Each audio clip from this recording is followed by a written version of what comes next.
Coach, in your third season, just talk about the pitchers. Obviously, one of the biggest strengths on this team, 21 arms. Yeah, we went outside a lot of arms last year. We were offensive, but we just didn't have the arms to finish the games up. So we went out and got a lot of arms. You got Warzak back. Obviously, he'll be our Friday guy. Very good pitcher.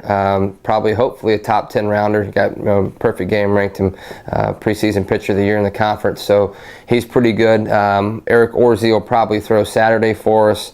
Northwest Florida guy, came in JUCO transfer. Again, pretty good 4-pitch mix. Upper 80s, low 90s guy. And then Sunday's kind of up in the air right now. Right now, we're maybe looking at Reeves Martin, who came out of the bullpen last year for us. He's a sophomore this year, so he's got the experience. I think he threw in over 30 games last year. So that's going to be just kind of one of those swinging doors to try to figure out who the best guy for the time is. So those are kind of probably the 3 guys we'll anchor off to start with. And then, like I said, we have a ton of arms after that. DeMayo's back, John Michael's back, Gillis is back. A lot of guys like that they're all returning. We got some new guys, Carl Arjona, another JUCO transfer from Florida. We're not sure if we're going to use him in a starting role, maybe in a bullpen role, late inning guy. Another guy from Florida, Matt Osett. He was in the military for a few years before we got him.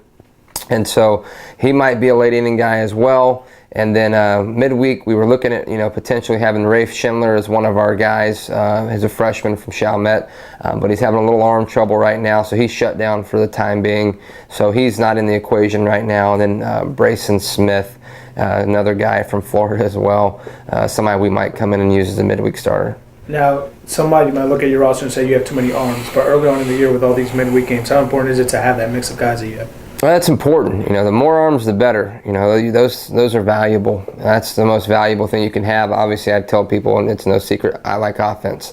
But pitching wins over the long haul. So the more arms we can get, the more options we have, the better we'll be. Guys like Will Griffin, who threw a lot last year as well, those guys, again, are fighting for innings this year because we have so many arms that, we'll throw everyone out there the first, weekend or two, see who we can count on in certain situations, and we'll probably shrink it down. Of those 21, probably only 8 or 9 will throw consistently.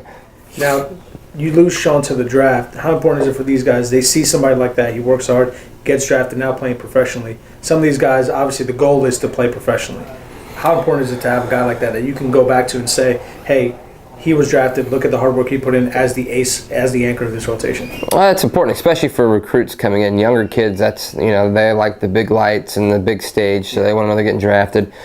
So Simple did a great job. Like I said, he was, from the Northeast up in New Jersey. No one really paid him much attention. He came here, it was a perfect fit. He blossomed, look what he did. Same thing with Warzak. No one really gave him much love up there.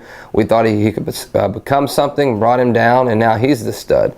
So we'd like to every year have 1 or 2 of those guys that, come in as freshmen, we mature them like Rafe. Rafe's somebody I think that can be like that and continue to grow them. And, when Simple comes back, he's still out here. These guys can see what it takes to get to the next level. And then he was a good leader for us and put in the work, and now he's, it paid off for him. Now, this team looks a little bit different. You used to rely heavily on power and offense. You mentioned this defense and pitching. Small ball is going to be key for this. With this rotation that you have and with these relievers you have, how many innings do you see consistently to go around? I know you mentioned you're going to condense it later on in the year, but how many innings? Is anybody on the innings limit? Does anybody have a pitch count? In the beginning, we'll start those guys probably, I'd say 5 to 6 innings would be, their first start out's pretty realistic. Though obviously they're all going to be on pitch counts. I think I let Simple go 1 time last year in a substantial amount of pitches. So other than that, usually we kind of keep the guys around 100 pitch max. And like I said, this year, we don't have to run Reeves out there 36 times. We don't have that. We have so many different guys to where, we may run a guy out there for 1 hitter. That he might be Gillis, maybe a lefty specialist, and come out and throw 3 pitches and get the guy out, and that's all I need him for. So we're still trying to figure that out, but I would say, Warzak and all the starters' goals are to have 100 innings. I mean, if Warzak threw right around almost 100 last year. So if the starters can throw 100 innings, then that means our bullpen's not having to work as much, and make it a little bit easier on our staff as well. Back into the bullpen, what do you envision as that closer? Right now, it's up in the air. I think DeMayo will be a 7th, 8th inning guy in some capacity. He's good for an inning or 2. The more he throws, the better he is. Like I said, Kyle Arjona right now, another guy at the end of the bullpen. At the end of the fall, Matt Osett was probably going to be the closer. He's coming off over the Christmas break, coming back not quite as sharp as he was before he left. So trying to get him back there. And then, like you said, you got Will Griffin, who was, had some good late inning appearances last year. John Michael Stevens, some late inning appearances. And like I said, there's tons more of them. John Barr is a new guy. We got tons of arms, and I can't even think of all the ones we have. So we'll just have to put those guys in situations and see who can handle the pressure moments. Because again, at the end of the game, most important for us. 5 games in a week. Talk about what you see going into this season. You have Friday, Saturday, Sunday at home. Then you're home again Tuesday. Then you're playing a familiar place for you, LSU, on Wednesday. Yeah, again, well, like I said, those 3 guys I named, Reeves, Eric, and Brian will probably be our 3 guys we go to right out of the chute. And then, midweek, like I said, Rafe's out now, so somebody else is going to have to step up. As far as LSU, I'm not sure who will throw there right now. Brayson's going to probably throw in one of those midweek games, whether it's Jackson State or LSU, I don't know. And then, to be honest with you, we may pull a move out of LSU's book and go Johnny Holstaff against LSU on that Wednesday game.